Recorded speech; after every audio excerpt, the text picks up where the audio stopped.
Here's our roots, black people. Up in Africa.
black people.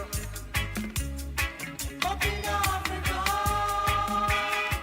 there is our roots, black people. Up in Africa. Yes, greetings with the original things and times. So we are drop Africa because we want people to understand it.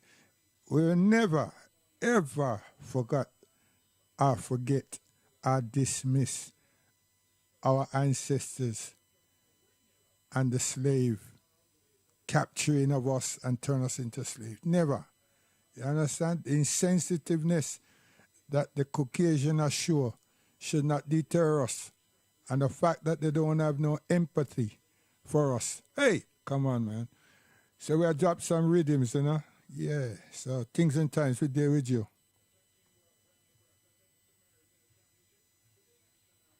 Hold tight. Yeah.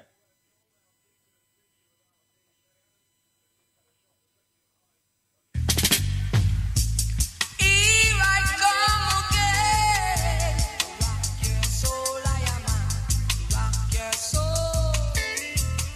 To rock your soul.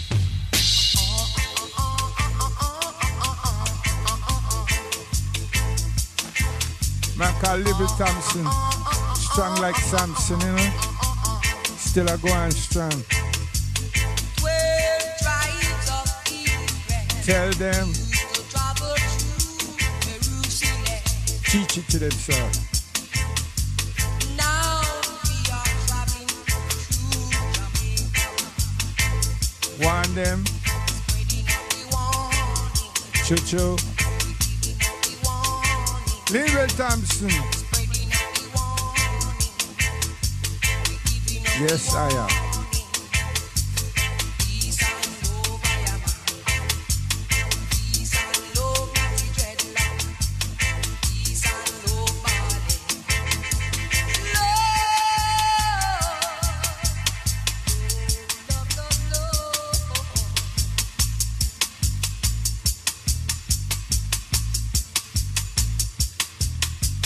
Do you really understand me? You got to do the things that's right. You got to try to unite. Don't be a fool like Walla Walla Whoa. Walla Walla Walla Walla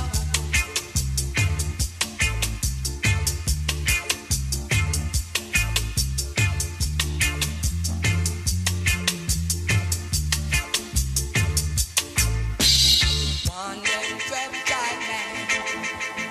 Teach them 12 tribes man. Want them, peace and love, I am. Ethiopia we are talking about you know. Our Give your mama little Abyssinia. love, give your daddy. Give your brother little love and give your sister. Do you really know what I mean? Do you really understand me? Don't you be no fool. You got to learn the golden rule from Dada children. So we want to travel across the River Jordan. You see? Man called Libby Cooter Thompson. Come, sir. Linville, come. We travel across River Jordan. River Jordan, Africa we work with. roll, River Jordan. If the rich man don't try to help the poor man, blood gonna roll like River Jordan. Teach them.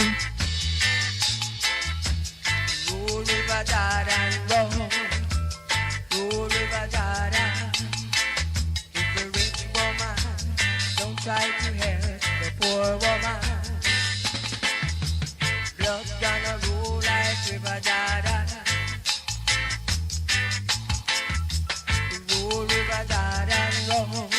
You see, when a person, when we grow up in a poverty and we grow up with governments that not care about people and them just run the narrative for the Caucasian because they're have been given a job in government and them talk they had to talk.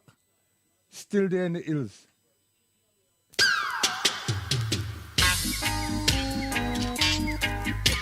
Label Thompson.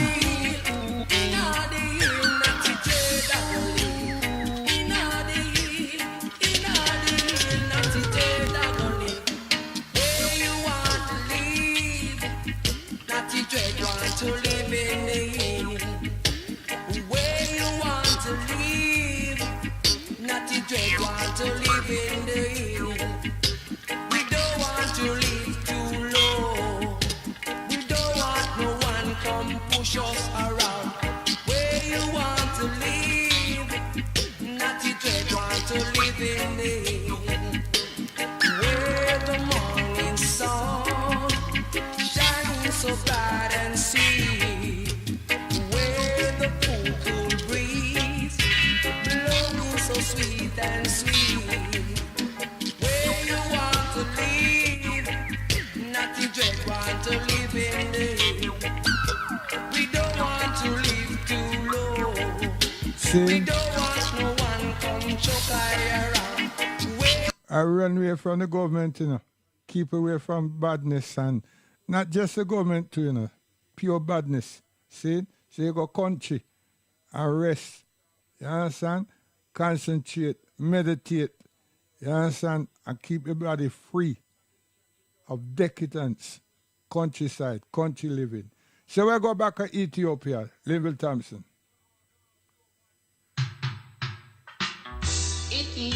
Ethiopian girl. We are teacher. Come. Africa we work with, you know. Young Linville Thompson. Your hair is dangling in my face. Teach them, man. With the beauty and shining grace. A Rasta girl we talk to, you know. A roots woman we work with. Strictly cultured and moral and discipline. Ital. Ethiopian girl, you are surveying my soul. Linville Thompson sing. Ethiopian girl, you are surveying my soul. Can I dance with you again? Not because I'm a dread. You must try to refuse me from your love. Linville. Ethiopian girl, you are surveying my soul. Should your mother abuse me? Not because I'm a dread.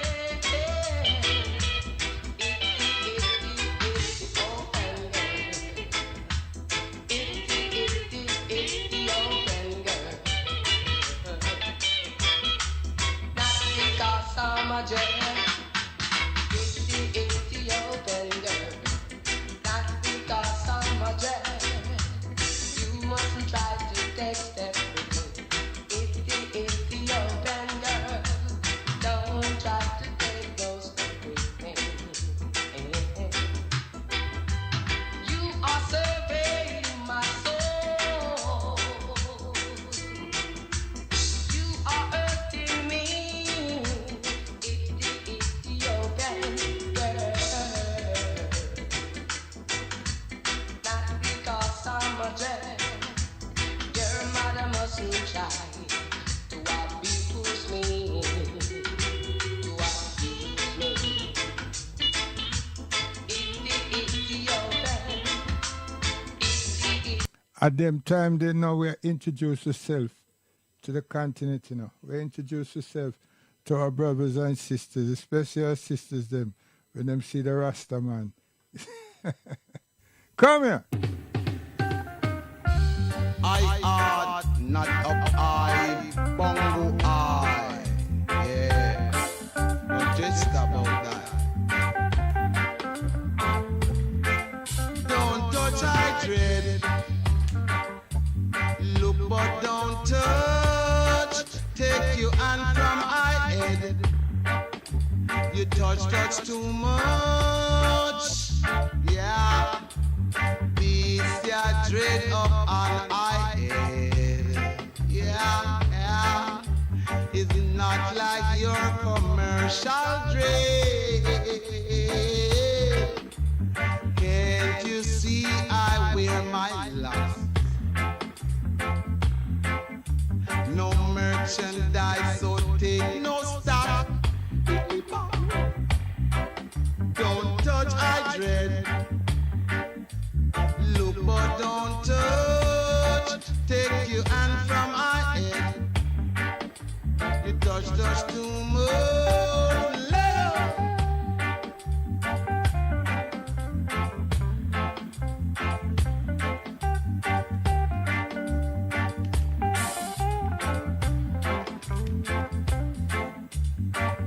Yes, so we're gonna leave that now, Africa, and we're gonna talk about Africa.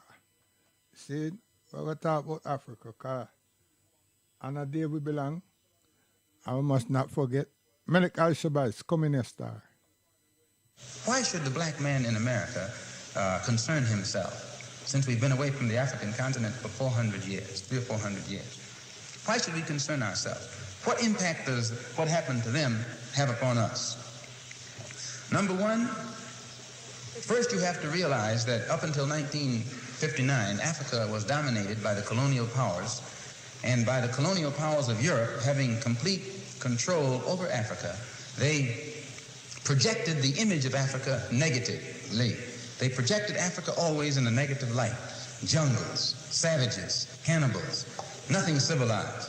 And naturally, it was so negative until it was negative to you and me. And you and I began to hate it. We didn't want anybody to tell us anything about Africa, and much less call us an African. And in hating Africa and hating the African, we ended up even hating ourselves without even realizing it. Because you can't hate the roots of a tree and not hate the tree. You can't hate your origin and not end up hating yourself. You can't hate Africa and not hate yourself. And you show me one of these people over here who have been thoroughly brainwashed, who has a negative attitude toward Africa, and I'll show you one that has a negative attitude toward himself. You can't have a negative attitude toward yourself, a positive attitude toward yourself, and a negative attitude toward Africa at the same time. To the same degree that your attitude, that your understanding of an attitude toward Africa becomes positive, you'll find that your understanding of and your attitude toward yourself will also become positive. And this is what the white man knows. So they very skillfully made you and me hate our African identity, our African characteristics. And you know yourself that we have been a people who hated our African characteristics. We hated our hair. We hated the shape of our nose. We wanted one of those long dog-like noses, you know. Yeah. We hated the color of our skin. Hated the blood of Africa that was in our veins. And in hating our features and our skin and our blood, why we had to end up hating ourselves. And we hated ourselves. Our color became to us a chain. We felt that it was holding us back. Our color became to us like a prison, which we felt was keeping us confined, not letting us go this way or that way. And we felt that all of these restrictions were based solely upon our color, and the psychological reaction to that would have to be that as long as we felt imprisoned or chained or trapped by black skin, black features, and black blood, that skin and those features and that blood that was holding us back automatically had to become hateful to us. And it became hateful to us. It made us feel inferior. It made us feel inadequate. It made us feel helpless. And when we fell victim to this feeling of inadequacy or inferiority or helplessness, we turned to somebody else to show us the way. We didn't have confidence in another black man to show us the way, or black people to show us the way. In those days, we didn't. We didn't think a black man could do anything but play some horn, some sound, and make you happy with some songs, and in that way. But in serious things, where our food, clothing, and shelter was concerned, and our education was concerned, we turned to the man. We never thought in terms of bringing these things into existence for ourselves. We never thought in terms of doing things for ourselves because we felt helpless. And what made us feel helpless was our hatred for ourselves. One of the things that made the black Muslim movement grow was its emphasis upon things African. This was the secret to the growth of the black Muslim movement. African blood, African origin, African culture, African ties. And you'd be surprised. We discovered that deep within the subconscious of the black man in this country, he's still more African than he is American. He thinks that he's more American than African because the man is jiving him and then the man is brainwashing him every day, telling him, you're an American, you're an American. Man, how could you think you're an American and you haven't ever had any kind of American treat over here? You have never. 10 men can be sitting at a table eating, dining. And I can come and sit down where they're dining. They're dining. I got a plate in front of me, but nothing is on it. Because all of us are sitting at the same table, are all of us diners? I'm not a diner until you let me dine. Then I become a diner.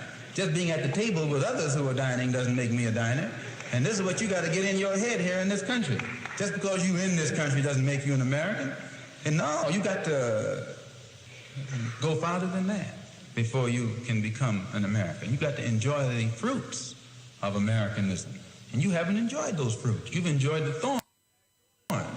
You've enjoyed the thistles, but you have not enjoyed the fruits. No, sir. So I point these things out, brothers and sisters, so that you and I will know the importance in 1965 of being in complete unity with each other, harmony with each other, and not letting the man maneuver us into fighting one another. I say that again that I'm not a racist. I don't believe in any form of segregation or anything like that. I'm for the brotherhood of everybody, but I don't believe in forcing brotherhood upon people who don't want it. As long as we practice brotherhood among ourselves, and then others who want to practice brotherhood with us, we practice it with them also. We're for that. But I don't think that we should run around trying to love somebody who doesn't love us. Thank you.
Something is holding me back.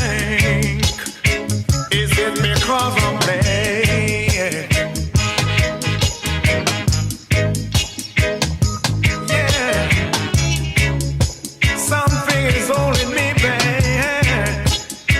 Is it because I'm black?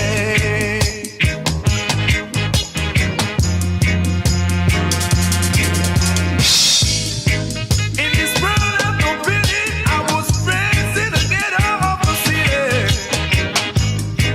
Oh yeah.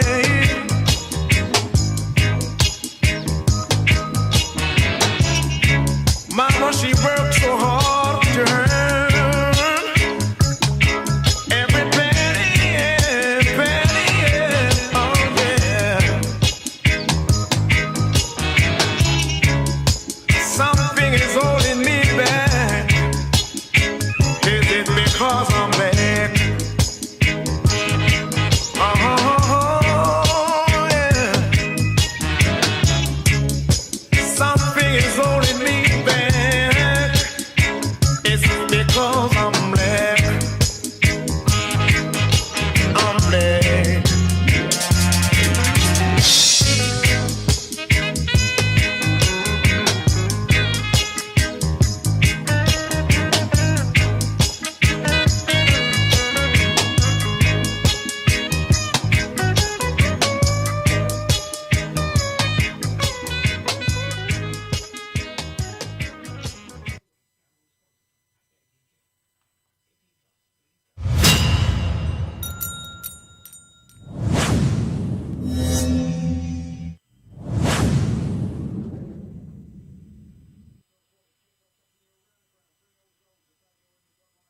Listen, everybody's talking about walking by faith. Do y'all know what that really means? Walking by faith and not by sight. It's just one part of the faith walk. Y'all got to understand, faith without works is dead. You know what that means? You can't expect what you believing for without doing your part. You gotta work that thing, honey.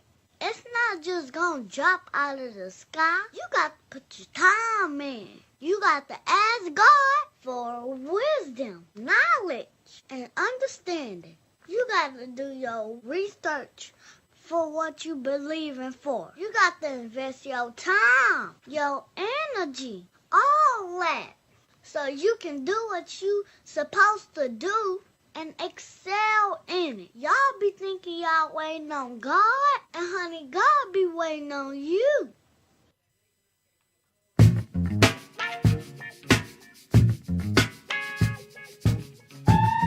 Hey! You got to pay back. Revenge.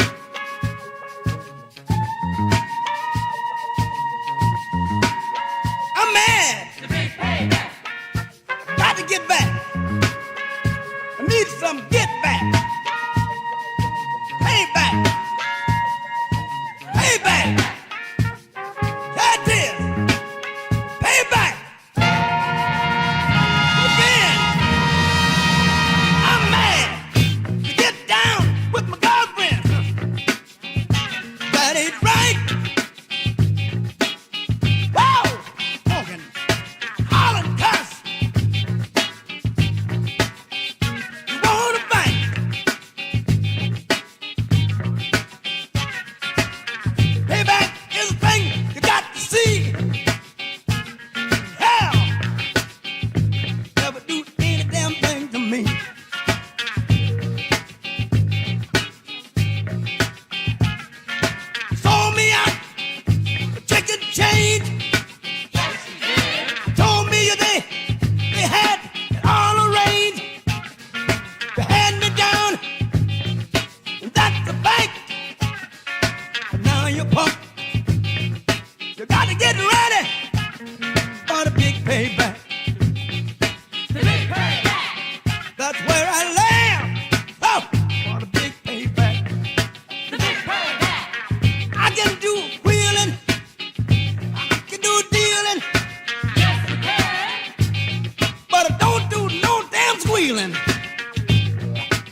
can dig rapping.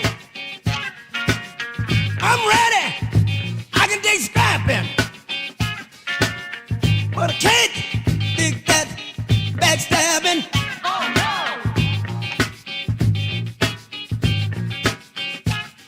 The brother, get ready. That's the bank. Get ready, you mother, for the big payback. Hey! Let me hit him, Fred, hit him.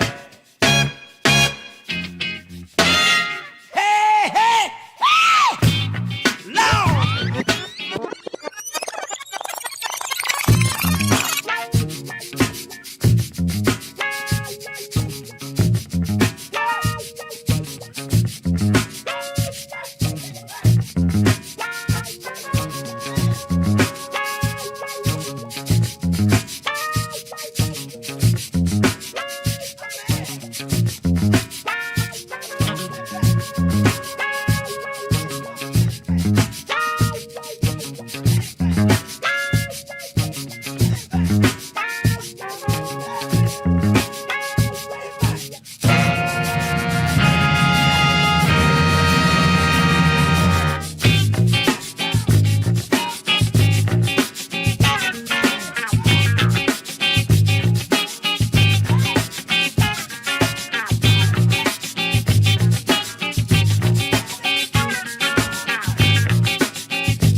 Yeah, the sensitivity of a woman.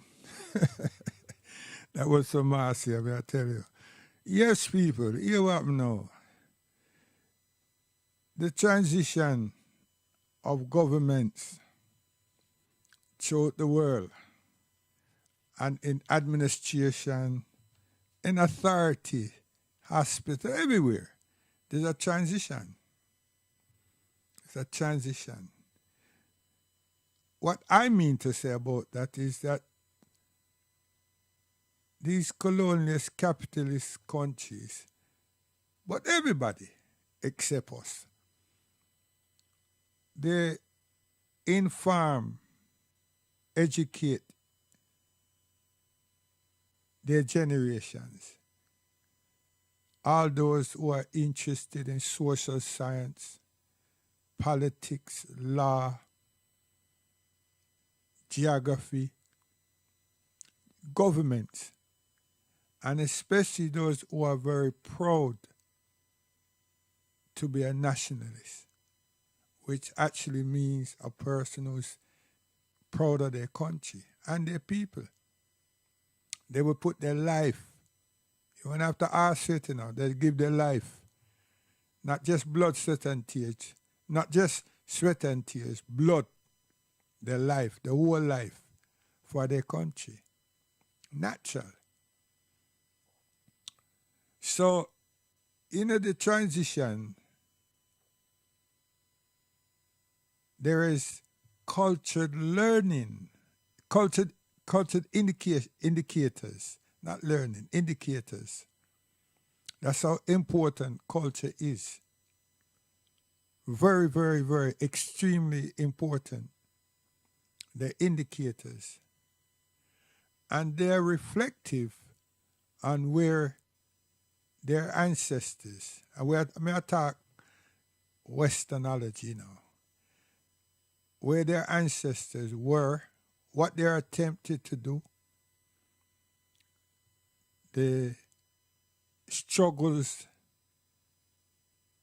are the hardships, are the difficulties, are the circumstances, everything to do with an accomplishment. And what they actually done, not they did, but they themselves as a nation, as a people, what they did to overcome whatever obstacles, or even develop laws to retain these actions or those pursuits. And these things are important because you always be following on. You keep building, and that's how we get to a finite contribution to our societies.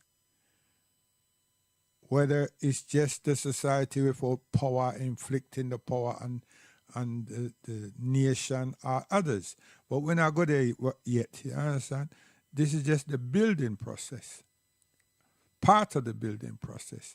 So anybody who try listen to me or try think that they want to understand, look up social science.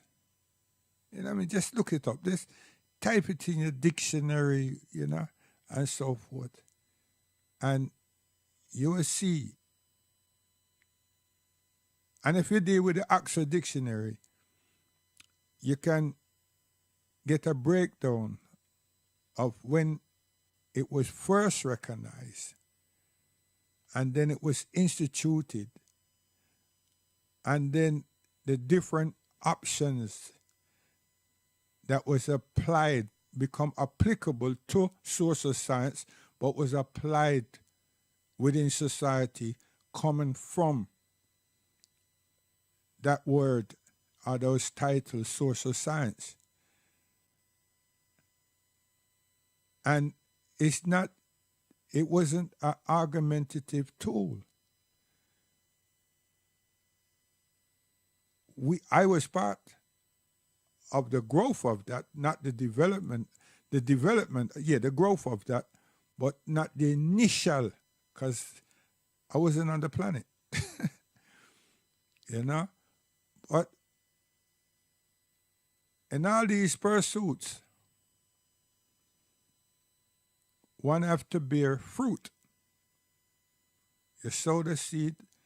So we deal with theoretical recognition.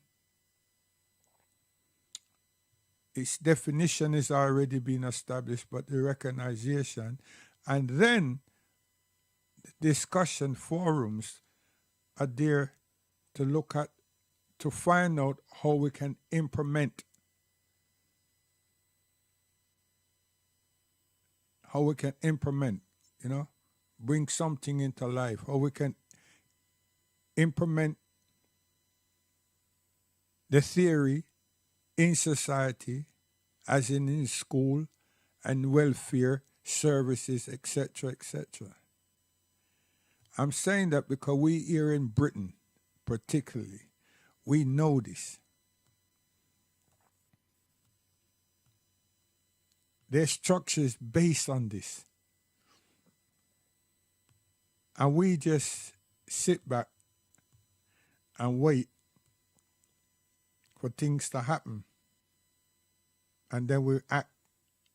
Well, we react. We don't act, we react.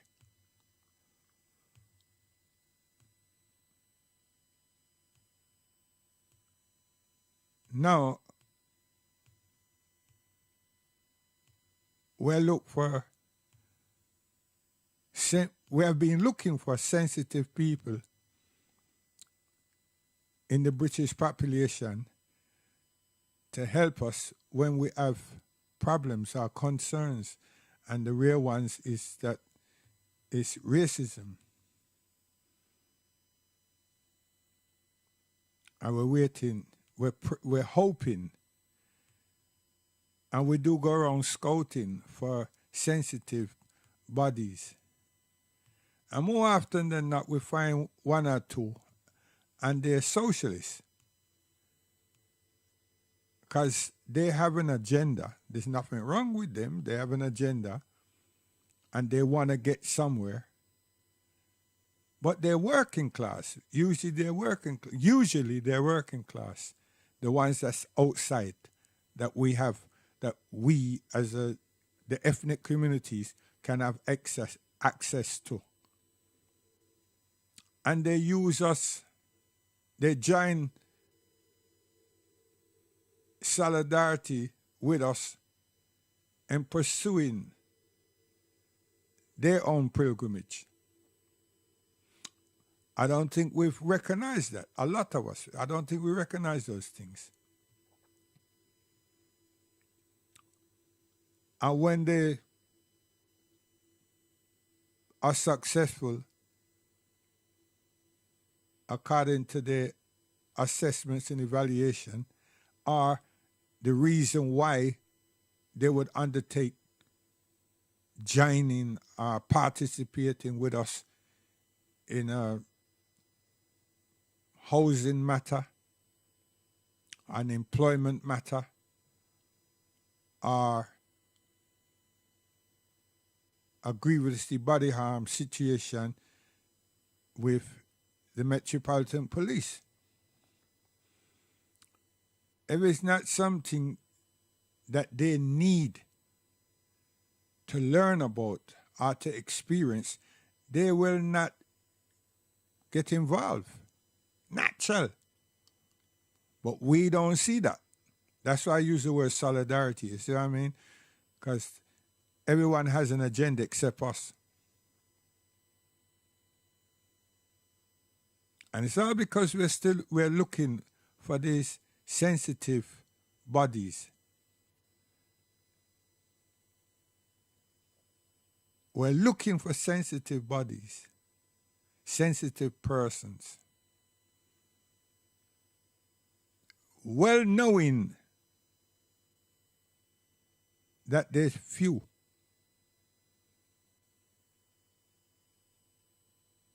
Because if they were sensitive, the concerns and the real problems that we encounter would not be there. Because it's always based on racism, police harassment, police victimization,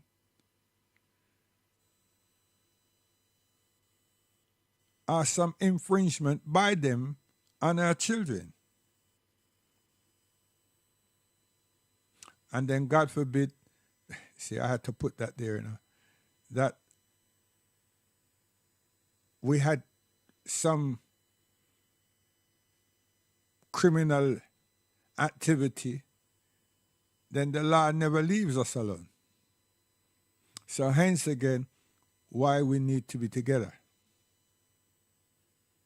But this transition, as in social science, I'm just using that for people to acknowledge that there's a cycle, that happens to us over and over and over again. The same experiences, right? Because we're not adhering to them. We're not doing anything for ourselves.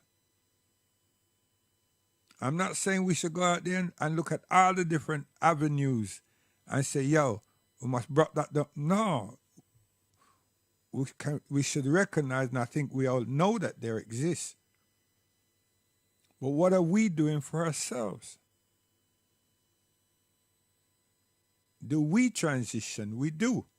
But we don't transition in services. We do not transition in services. We recognize the services, but we do not transition with the services. And those of us who work within the service do not empower our areas adequately, so we can represent ourselves naturally. And then we can be proud of who we are, and we can look to achieve stability for ourselves, within ourselves. That doesn't mean that we're not operating within the law. We are. We're obedient. But we have discipline for us within ourselves. And we will not let up, because we are examining ourselves with an heading which at this point should be called culture development. Because we're lacking institution. Because we have institution, then we'll be actually living, acting and reacting and complying to our culture. And we would expect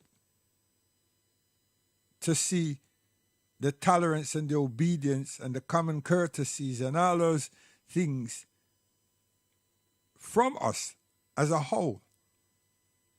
So we would not become stereotyped.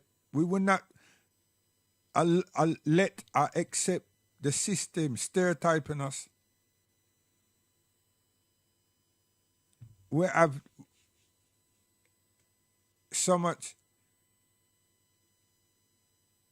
ethical power, not realization of power, to dispute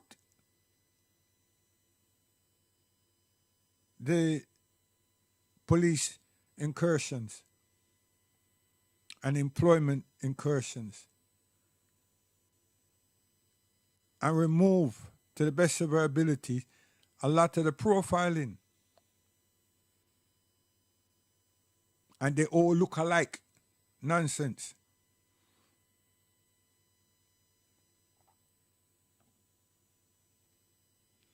But we let others tell us what they perceive.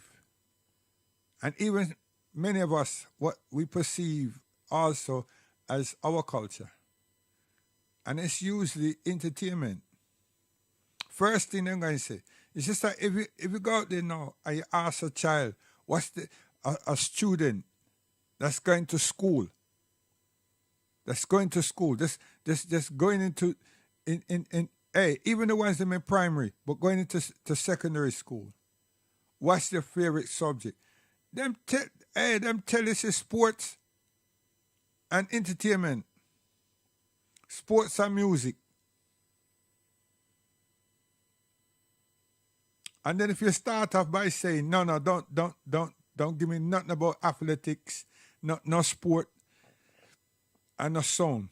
Because when it comes to that, no, it's a whole heap of thing. since the academies have come, oh gosh, man, you know, the educational directorate them find a lot of money, but sponsors come in, you know, because it's going to be beneficial to them, and people who say that they're part of urban music industry and film. These are the big tools at the moment. The big tools that last for 20 years when the academies become popularized in education. That title, because that's what it bought. It didn't enhance anything. It didn't bring the educational structure and the curriculum up to the level of the top schools, the 4 top schools, or the 3 top schools in London. Hasn't done that. And it never attempted to do that. There's a first class, there's a working class. Simple.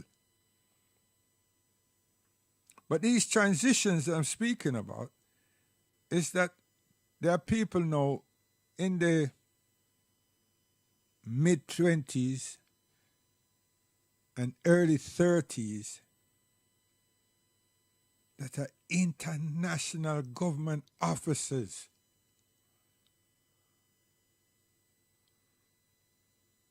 And many of them are actually dealing with the Caribbean and Africa. And they think they do not give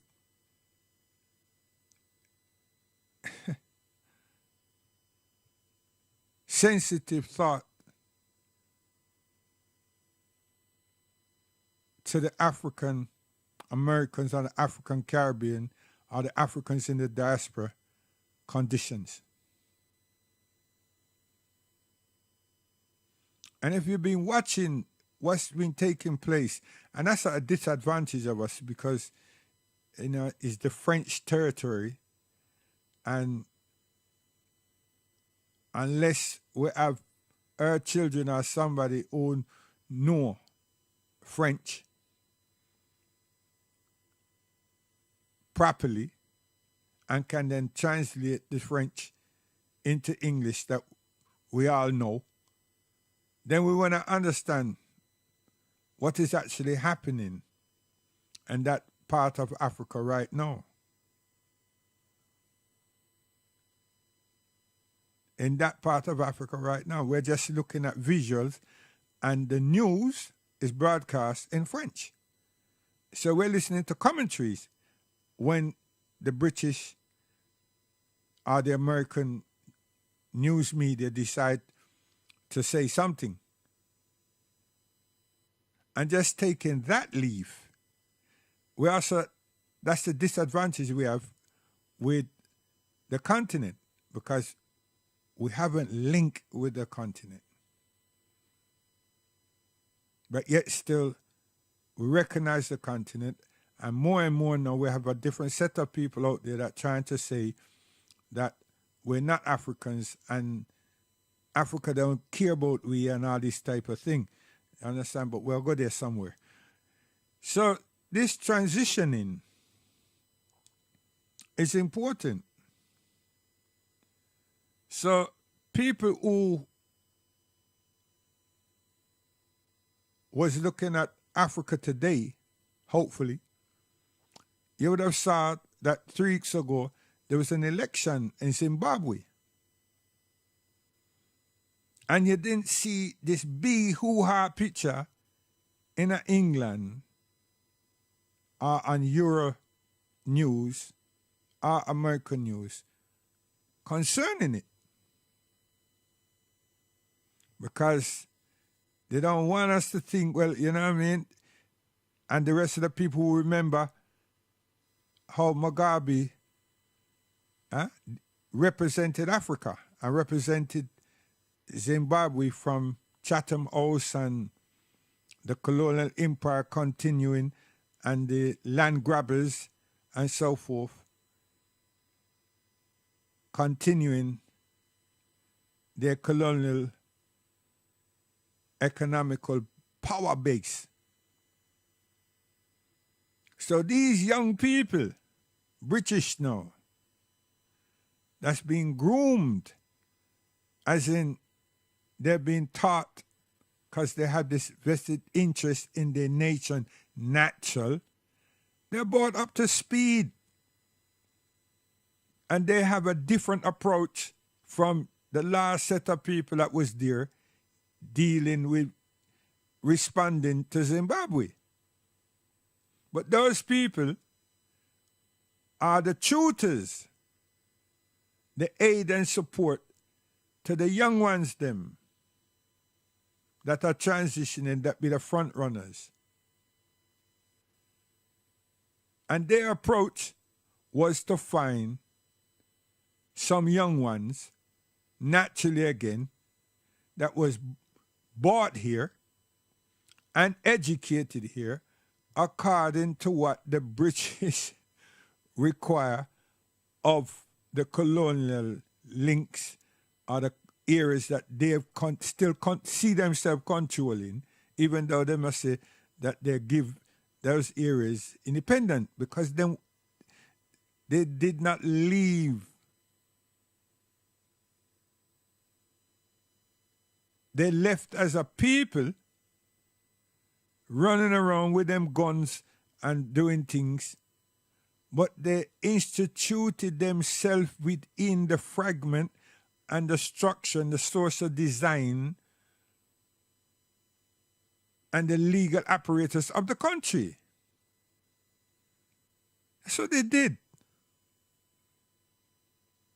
So I don't know what the reparation people have worked with, because this is what England did and have done. Not did, they have done.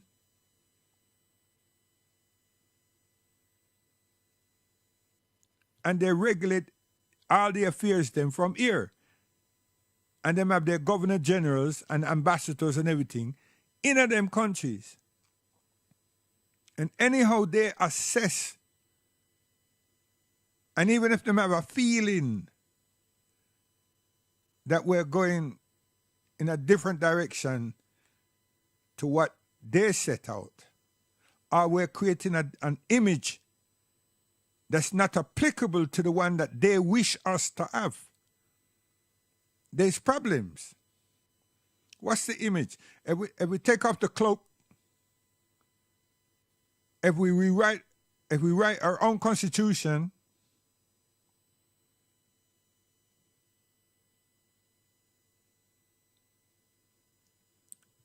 if we empowered our legal apparatus to reflect and represent our nation, wow, problems.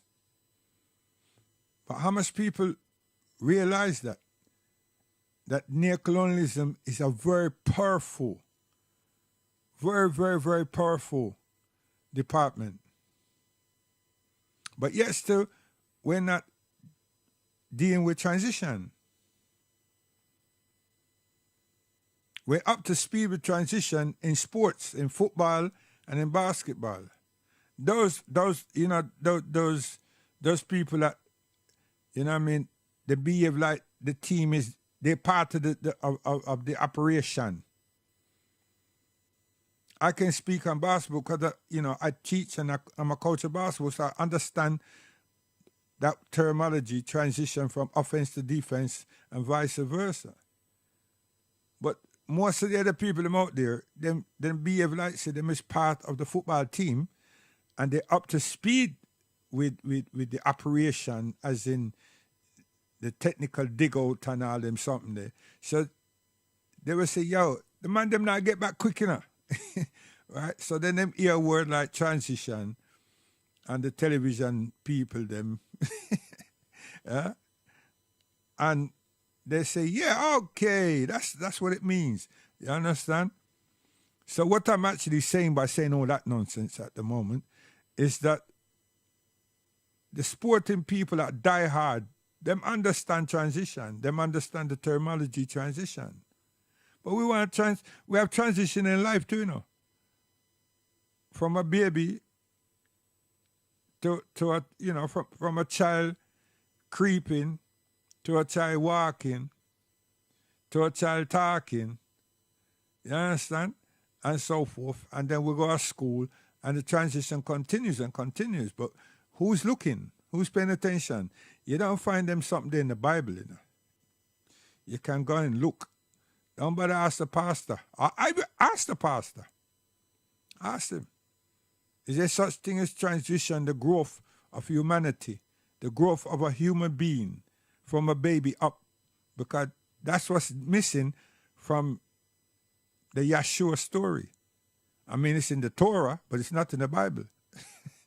You understand? Because if that was being made popular, people would not be calling Yeshua God.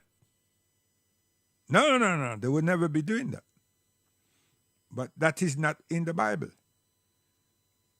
You see, you have more understanding of all the other prophets, them, especially Moses, being, as a baby being put in a case, what you call that something there, in a basket, and pushed down the Nile. But then when they follow that up, they show you that he was taken care of. He needed to be weaned and everything else, and then look for somebody who has given birth. You know what I mean? Her breast was full and everything, so that they can come and nurture him. Right? So you hear that. But if you used to get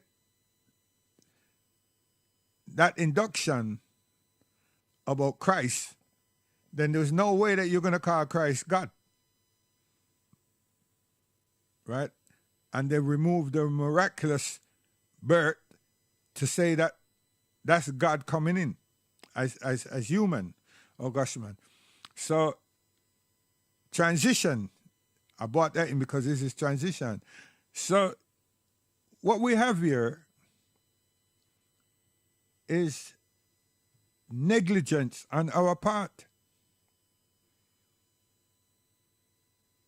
Sitting back and hoping that there's some sensitive bodies that will help us when the going is tough.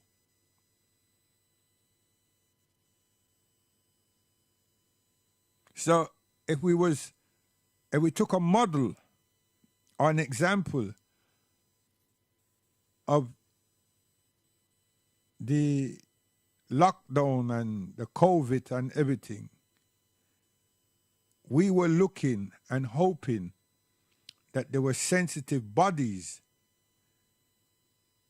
from the government that was going to have a sympathetic feeling and caring with apathy for us, the black people, the African people, the black British, the African Caribbean people. And that's what we did. Really and truly, that's what we did. And that's what we usually do. So now no one can come and say, right, of us, how much of our people suffered, how much of our people died, how much of our people was not allowed for their families to be in the hospital, because a lot of people couldn't get in the hospital. But your family was taken away. And now, with these changes, these young people, I tell people that you've lived a life, you've had a good innings. Why don't you do that to your cricket team? You know what I mean? When you reach 50, come out. You've had a long innings. But you look upon our elders and said that you've had a good run.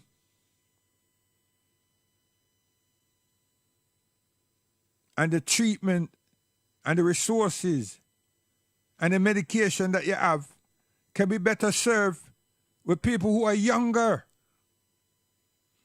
Where are we? We're not there echoing those things to ourselves. And we know it happened. We know that it has happened and still happens, but in that catastrophic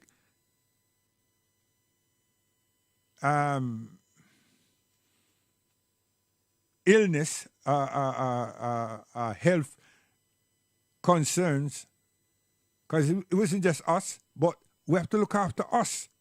We have to care about us, because we don't get treated good anyway.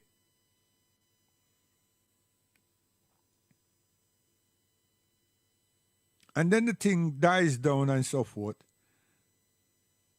And we went back out partying. And I've not heard anything about there's a health lecture over Friday, Saturday, Sunday across England, London, Leicester, Birmingham, Manchester, Leeds, as in Bradford, and so on. And let us get as clear can be, realization of what took place, how we did, and what we need to do. This is transitioning. It's not a long talk thing. It's not a boasting thing that I know what you didn't know and all of that. No. Were we able to take care of ourselves? And what do we need to put in place to actually take care of ourselves? And especially our elders. That would have put clear on the table that we need some medical centers. Not that we need physicians, we have them, but we need some facilities. And that would have bring a lot of things to the table that people have to say, hold up. We have to come back with that one. But right now from here, we recognize that we need facilities. And we also recognize that we need health care,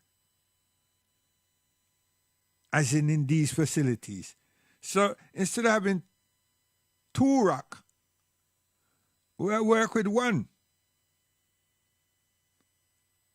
that manifests itself in two. Not the three and one and all that. I mean, I say that. We say health, services. So out of that now, we get people to recognize that the food substances is also a necessity. And we care for our organic self. Don't worry about this talk about mineral. Yo, that take care of itself. And you can't go shop and get vitamin D in a bottle or a box. Stop it. So some valuable necessities and recognition would have come out of that global health condition and jetting us, as Garvey said, because we back was up against the wall. Our health was in question. Our life. And we would have to recognize that with truth and no long talk, but act. And no blaming but act. But somebody's like the blame game. How much them know what others are doing and not doing, and how much them have. No, listen here. These are good song bites. Be a journalist. Get the newspaper and write that up, and we can read it and digest it if we so desire. But don't waste, don't take up time on that. Because if you do, you should have some solutions. You should have some solution. That's why the people who come with that religion cause problem, it's not religion, it's the people. Because they might deal with theology and they deal with mythology within the theology and leave the place being sensitized because your emotion and your spirit is being aroused. But how to build, how to develop something was not offered. So in that now, to be like me being a critic, the people who are doing the preaching is having a laugh at people's social realization. They're not hypnotizing anybody, you know. They're not. What they're doing is imparting something to us, but exercising an excellence to themselves to us, that now we feel that person is being broomed, because they always tell you so that God spoke to them. And no one does say, wait a minute, how did God speak to you? Because they just say that. Right? So we compliment these people on the excellence and the delivery, true to the delivery. And no one comes in the place saying that we're having employment, police, school, health. We don't come in the place saying that. It's the pastor them and his crew that does pick things and then come about blowing in people's face and doing all kind of funny little something. These rituals. And these things has an excitement in the nature of us as human beings, all of us. I mean, you play a song that people them know, a record. If you jazz up the record, as in with your voice, before you play the record, and then give the people an inclination of what the title of the record is, and you don't just say it one time, you find some words to bring it up, build it up, so that they actually recognize, them know, right? They know the title, you know. It's just for you now to come and say, it's la la la, I love you, right? And that's it. And by the time you get to that part, you drop the needle, you press play on the CD. Huh? And then there's a buzz of excitement. It's not so much appreciation, no. That don't come yet. It's the excitement. Now, if your selective fingers sharp, by the time the people them start bawling and carrying on and everything, and the MC person start sing the two line, the title and so forth, and then him come back now, and just drop the rhythm inside so people can start sing along and everything. Now you create what we call the vibes. So going from the excitement now into the nurturing. And that's what the pastor them does do. Our people, and we know that. Why are these things linked? Because the transition into life and the development of our lives doesn't happen. But the transition in religion, in the church, it happens. It happens constantly. Tell the damn pastor they want plane, they want the latest cars, not car, no, cars. And instead them live in the urban area with everybody, they go live in suburbia. Or just on the brink of the urban areas, where I look for like £5.5 to £1 million accommodation. Now this is unfortunate, but it happens. And we are the people that are the working class. We're the people that's not up there now. You see them hippity up 1 and 2? Don't you see that their footballers are 1 and 2 that make money out of the music, as in soul and all these other genres, not the popular music that is ours, you know. No, they don't really want to let us off there. No. And we're begging them to let us off there. And now they're saying, if you comply with our alphabets and we would allow you. Huh? If you comply to all these things, we would allow you. We'll give you a break.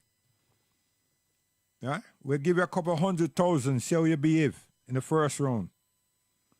We'll nominate you for a Grammy or an award and see how you behave in the first round. We'll interview and put you on a couple top hosted programs and see how you go on. Yeah? And if you pass the test according to us, then we'll welcome you into our surroundings.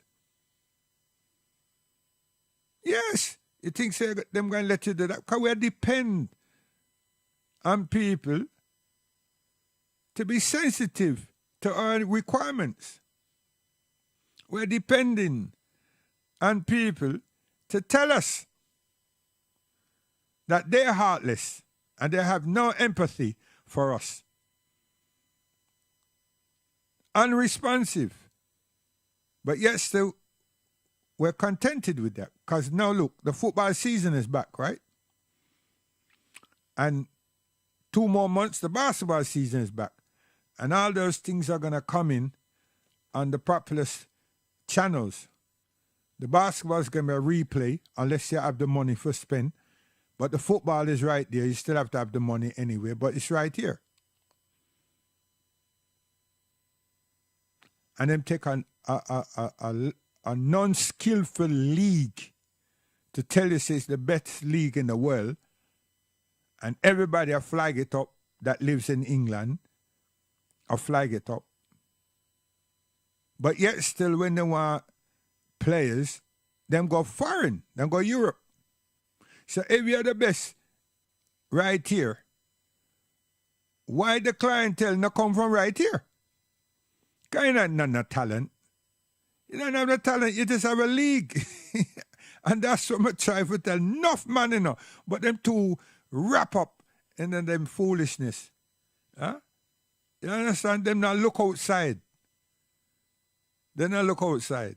And then them tell us that you said this because the team that you like, not supporting it, that you like, is not doing this. Them come with some bogus, stupid backside argument. So all these things I'm saying is why we're not progressive. Because we know everything about the insensitive people them who have put us in this predicament. But we don't know nothing about ourselves, and we don't spend any time with ourselves to try and learn something about ourselves and develop and take something from our culture, really our culture, from Africa, and put that within our pipe and don't bother smoke it, but digest it properly. You understand? Because other culture, our peoples, other nationalities, other nation of people do not behave the way we behave, don't act the way we act. Their culture keep them. And I don't know if we have this idea that culture is just one something. It's everything. But the first and foremost is that we're considerate to each other. We strive for excellence with each other, for and with each other.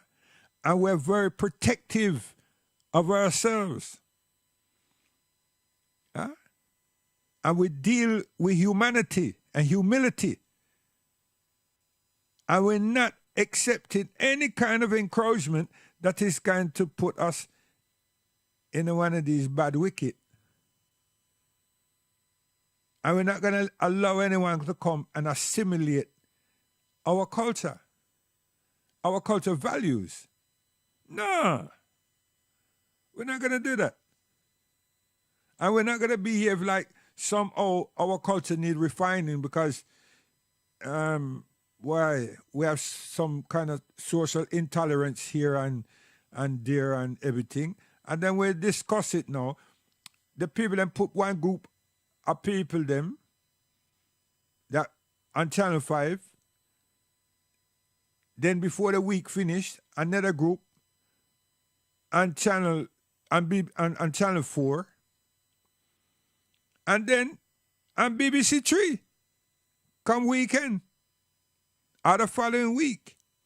And then when you check, then bring numbers of people from both of those other programs into this program here, and the Church of England and the Methodists are the Anglican, are a rabbi. They don't want the Muslim up there. But if they bring the Muslim up there, it's always someone from the nation, Ahmadiyya,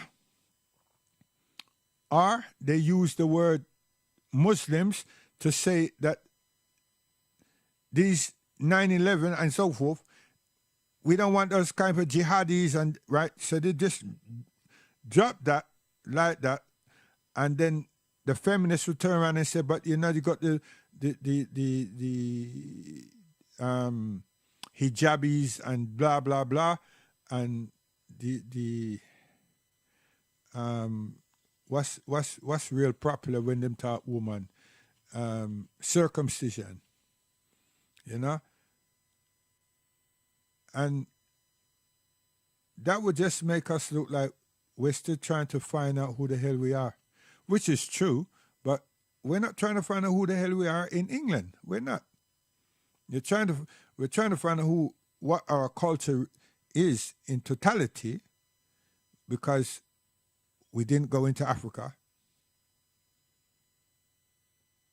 and through we're living organs, we will do things. We'll do things. And throughout the Caribbean, we have national dishes, and they're all similar. They're dissimilar. And many of the dishes are the same. And like everything else, people call a guava, and some other people call it something else, and so on. But still a guava. Some say golden apple, some say sweet apple. Some say sweet sap. Some say jackfruit. Some say star apple. Some say plum. Another one say guinea. But we all say yam, sweet potato, dashing. Yes, gongo peas, black eyed peas. Yeah, you know, so it goes on. You understand? But it is for me, it's to deal with the tolerance, the obedience, the discipline. You understand? The morality. Knowledge. A quest for knowledge. A quest for decency. You understand? And excellence and decency. Yeah. Everyone have that. a character, a dress, a sense of modesty in clothing. Everybody have that. You understand? So transition. So on the political front, we're losing. We're losing. Because the arguments, what they've been portrayed, what they've been projecting is that, yes, we have made money and we are still making money out of slavery and out of the plantation and out of these islands, but you were not there. And neither was I. That's how they're talking. That's how they're speaking right now.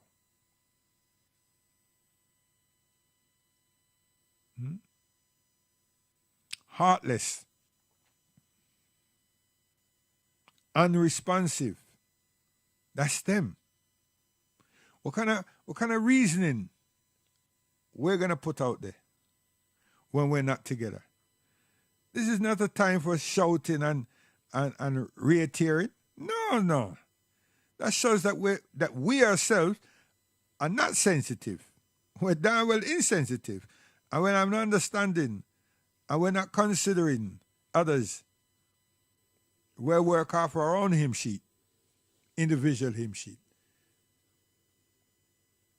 Our sheet is not a hymn, because if it was, others would have known it, should know it, or be aware of it. And then many of the people then finish up apologizing. Yeah? Because they beat you to the pulp.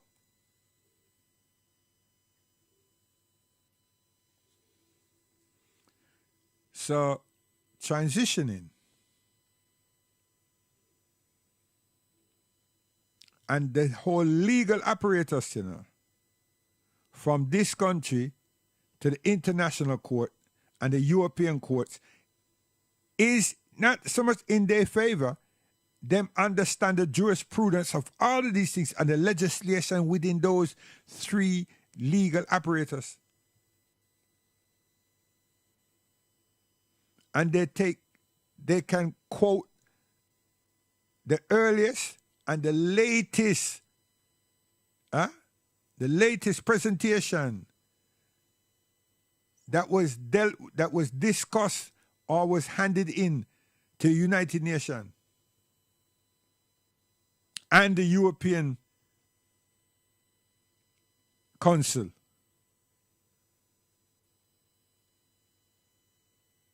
And we're still trying to say reparation, and we're not structured. And we don't know who these new people are. We don't even know their names. Because if we were in the knowing, some of our children went to school and also to college and also to universities with some of these people, if not all of them. So we've got a connection. What do you mean? We've got a connection. Dorothy? Elijah? Go check such and such. Dorothy, check such and such. Find out where they're getting their thinking from. Work on their sensitive nature. We're humans, man. There's no way we should be leaving any person that has to respond to us to be heartless. They're humans. We have to know who they are and tap into their resource. But we're made to feel that they're bigger than us. Who? Britain, America.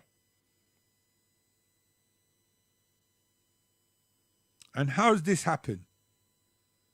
Because we take their mythology and their theology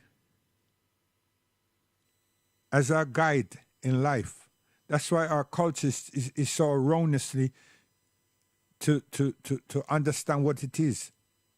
What's the dynamics of the culture that we all would be saying that we have?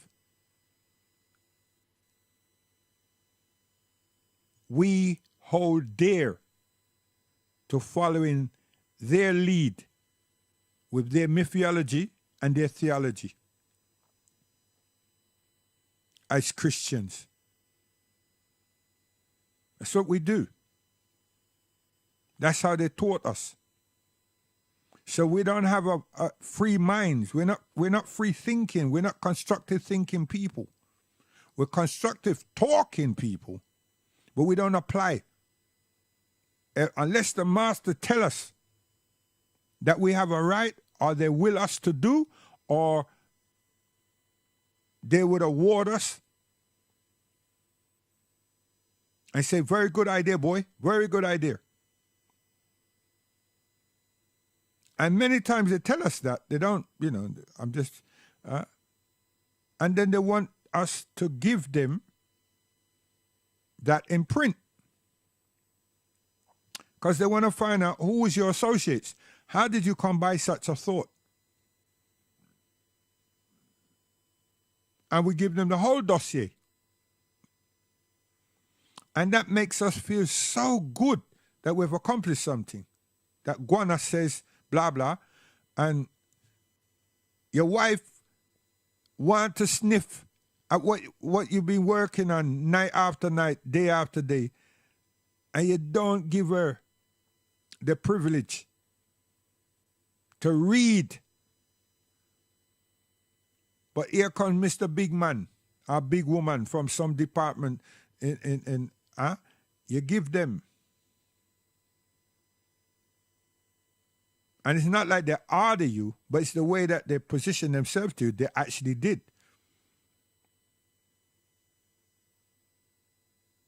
And we feel so courteous. And we feel it's a privilege to respond to those who are insensitive and unresponsive to our needs. But yet still, we're the ones who want them to be sensitive and want them to be responsive.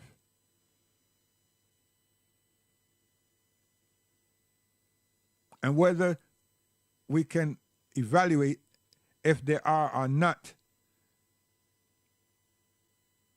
because we are Christians, we actually say they are. Because Jesus is love.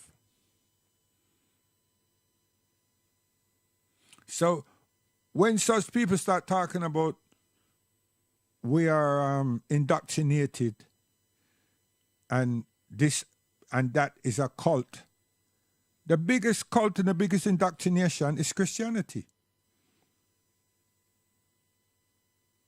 In its true organic self. That's what it is. We're the ones that's turn it like that. Those who it belong to don't preach it like us. This is hurtful now. They don't. We're the only jackasses that preach it the way I'm projecting. And we know that. The Caucasians do not preach that thing. They don't. The Caucasians who are in these mega churches, them see the hustle. So them they upon economics. But the pastor, the bishop, do not preach. They come and represent the nation. The institution called Church of England, the Anglican or the Protestant or the Catholic. That's what they do. It is we who go there and dramatize things. But who taught us to dramatize? we've been doing this thing here, trying to make Guana, Master, think that we are pleased with him. He has taken all of those dramas and documented it. And then tell us, if you want to be recognized by us as a minister in Christianity, or a pastor in Christianity, you have to come and you have to apply for theological training.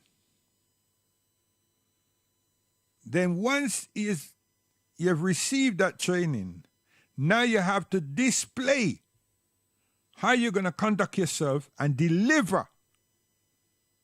But they're not telling you, do not dramatize, do not add, right? They tell you, go ahead. And you know us, once we've been given the freedom of the lead, not freedom, the lead, you know what I mean? Them still have a rope around their ankle or around their neck. You know, they don't put a chain, a rope.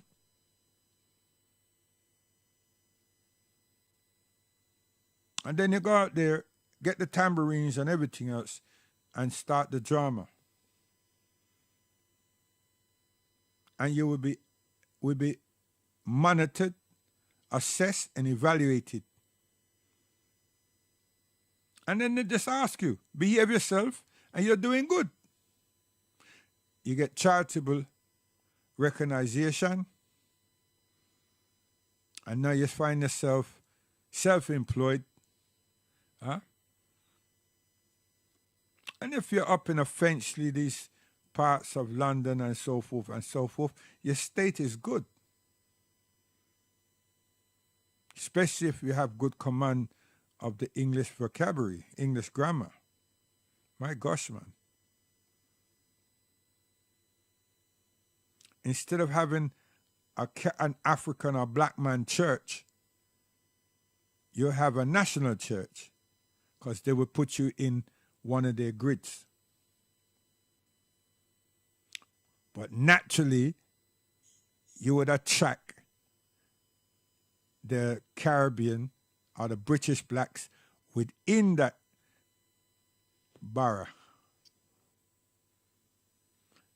Then you start working, they start working, the local council and the MP, it becomes your guide. Yes. What is this to do with transitioning? A lot. We don't transition. The institutions are transitioning us. We're not realizing that's what's going on.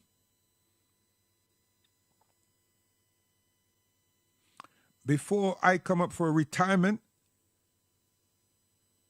my replacement is already being sought after.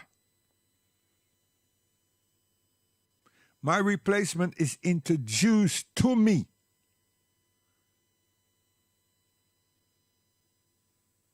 And introduced to that community. Not our community, we don't have none. But in that borough, in that constituency.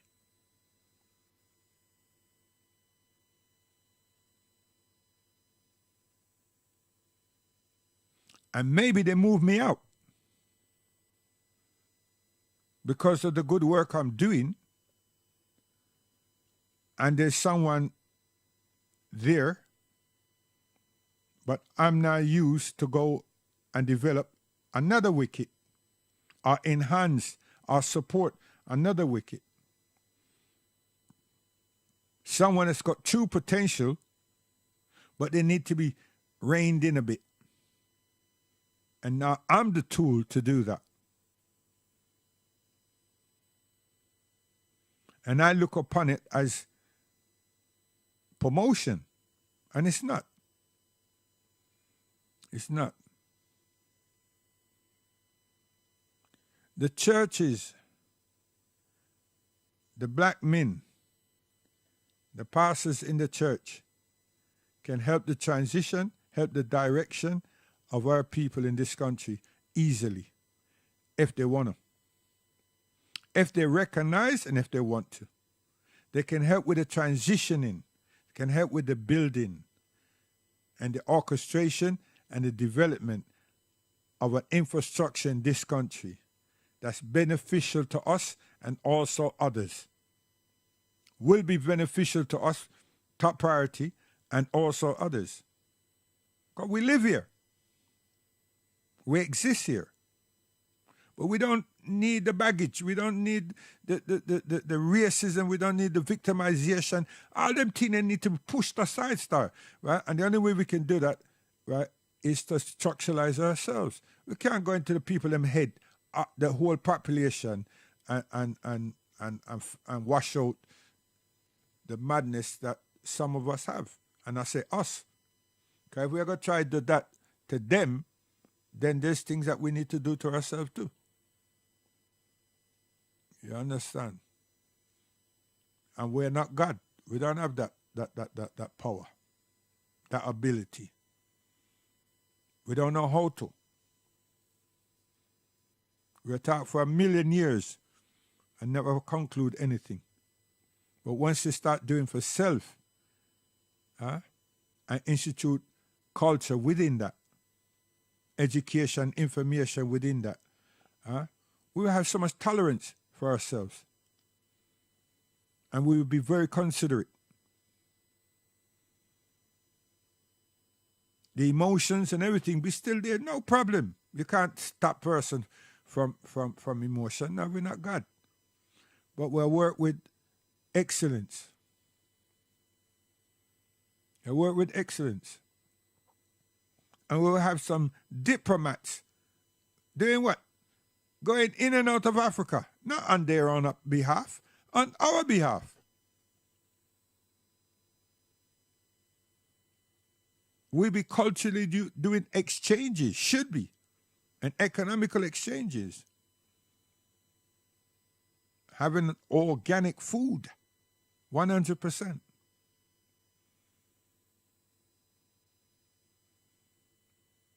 And removing this cultured assimilation. Gosh, man, am I giving a lot of people a lot of ideas out there, innit? Culture. Yeah. And that's the whole idea. Share ideas, man. You know. So we've been presenting to some and introducing to others. Yeah. You know. And we must never. I think that another problem that African Americans, I'm listening to them and I'm online with two groups, but they have is the African identity, the African appreciation and realization. But they're getting a lot of money and they're also not realizing social engineering. And that's been the downfall among the African Americans. For years, the infiltrations of many groups, the assassinations and the entrapments and everything, you understand, being designed by other than us, but being carried out by us. You know what I mean? And so forth. We sell ourselves out easily. You know? The realization of transitioning is extremely important. Seriously, people, it's extremely important. We need to look at that. We need to ask ourselves some serious questions. You know what I mean? Some serious questions.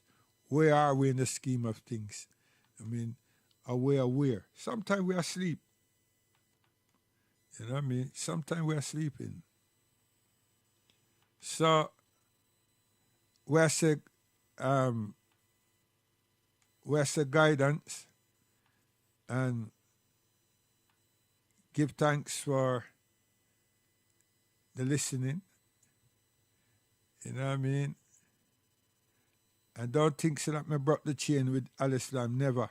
That not happen. That will not happen. You know what I mean? Because you not see nothing for a while, you think say it gone. Nah, gone away. I'm a Muslim. You see, so it not gone nowhere. It's still here. You know? Al-Islam. It not gone nowhere. Hey, what is tune there? I look for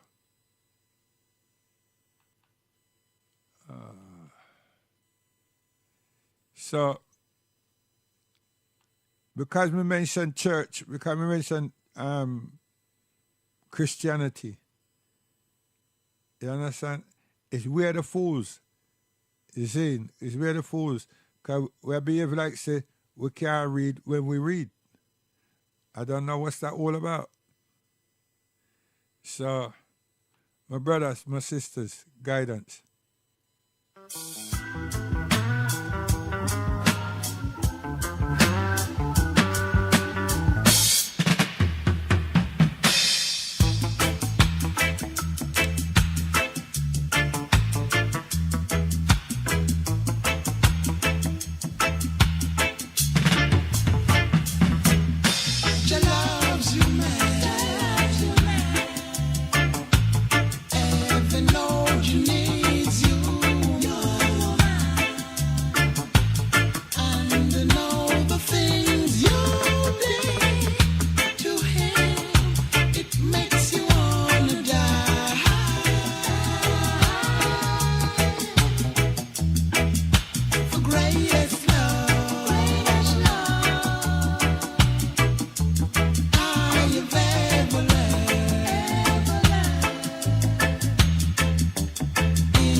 Listen, those of you don't think so that are you thinking that this word transition may go somewhere and lost myself.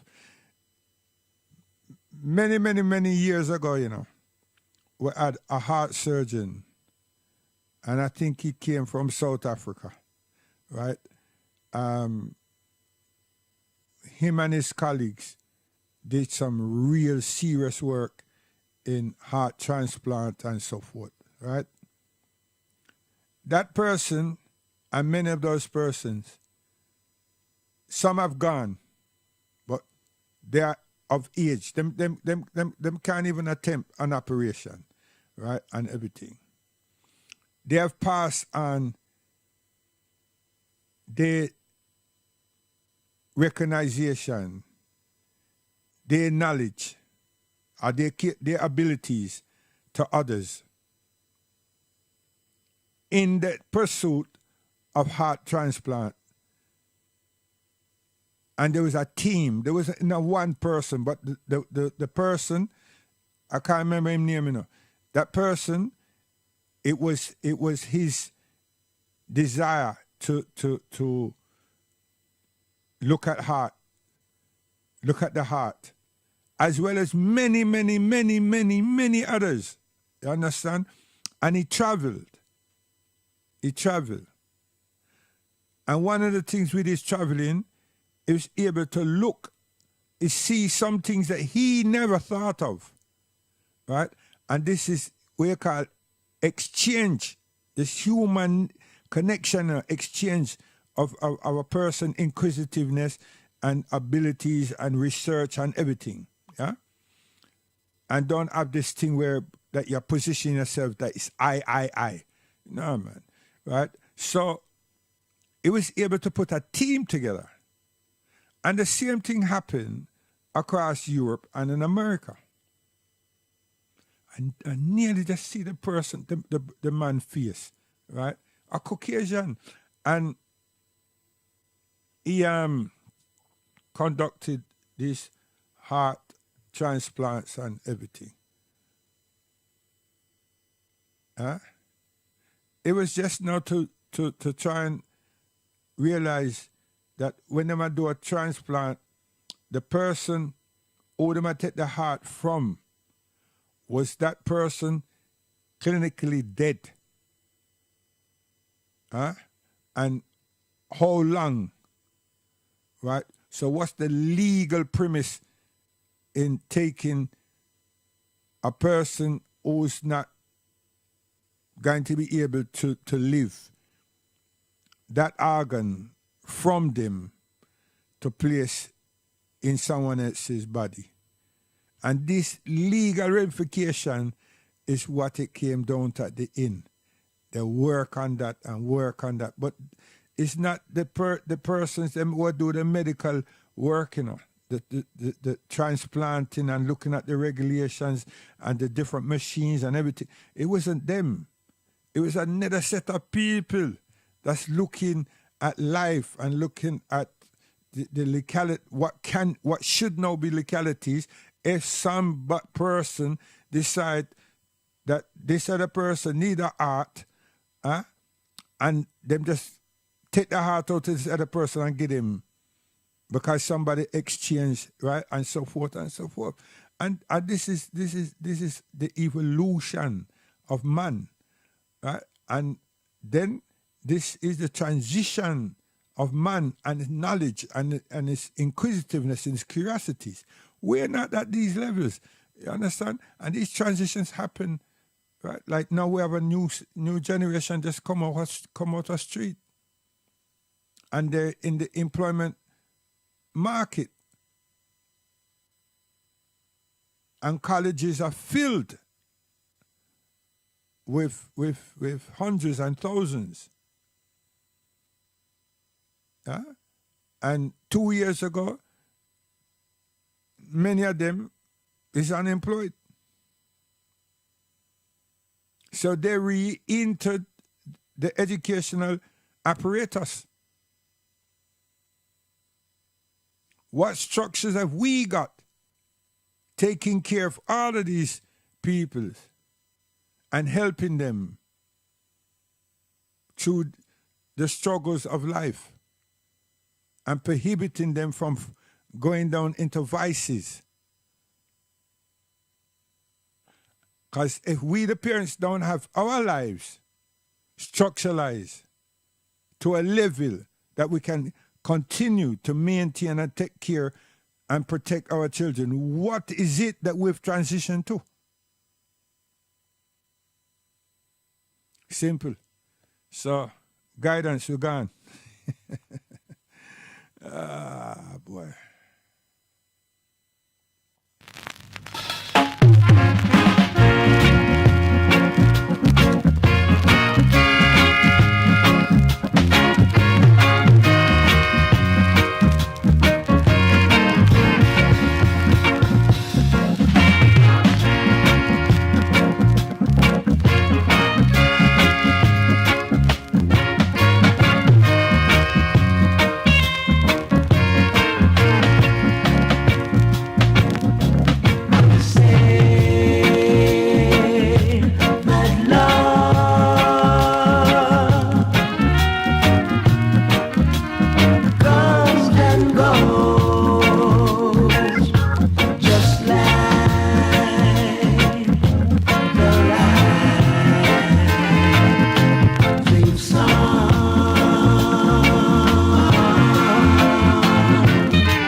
set me